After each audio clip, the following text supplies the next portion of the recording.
It's Temple Tuesday. I'm Joey and I'm here at the Community of Christ Temple in Independence, Missouri. And today we continue our journey up the worshiper's path. And so we come to this station, Ikebana.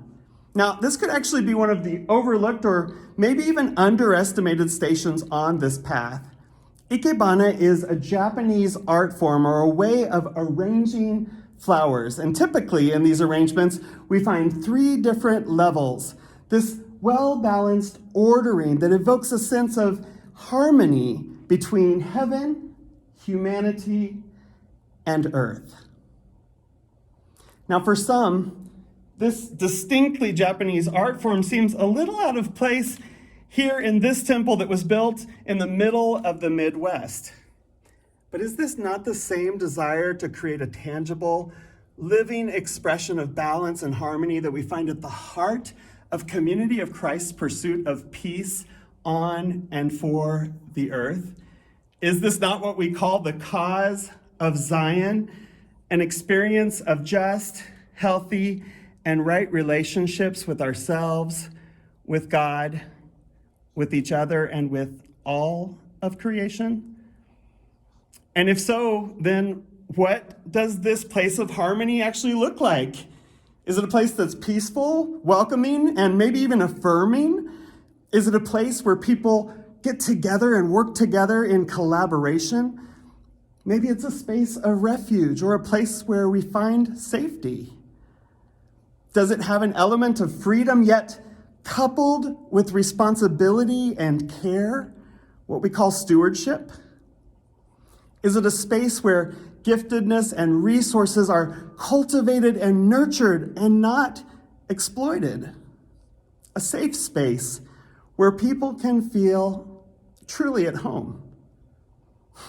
Admittedly, this type of arrangement is never easy. In fact, it's always that second level, humanity, that tends to get in the way of everything. Because when we come together, who gets to decide what peace and freedom actually mean?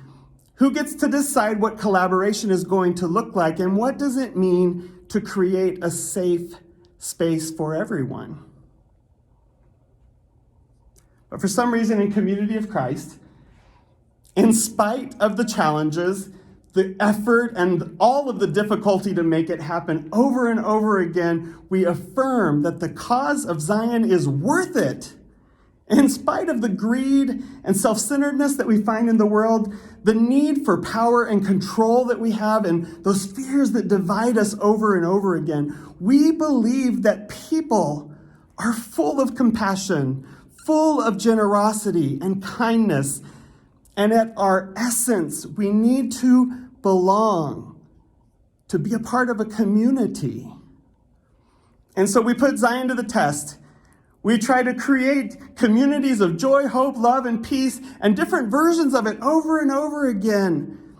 Maybe we never actually realize fully what Zion could be. Maybe at best we can only catch a glimpse of the possibilities.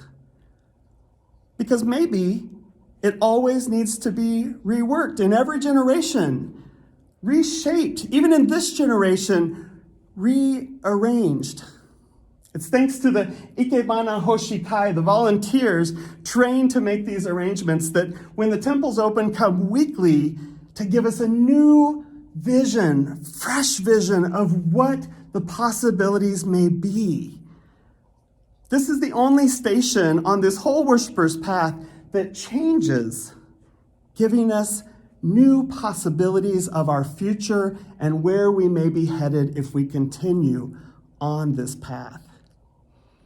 So here is your challenge today. Where are you recognizing a need for harmony and balance in your life? And is it harmony with yourself? Is it harmony with God and God's vision for the world? Is it maybe aligning yourself to that vision a little closer? Could it be a relationship that you have with someone in your family or your community or at work or someone else? Is it potentially your relationship with the environment? What might need a little bit of rearranging so that you can find that balance and harmony between the heavens and humanity and the earth. And we will see you next week.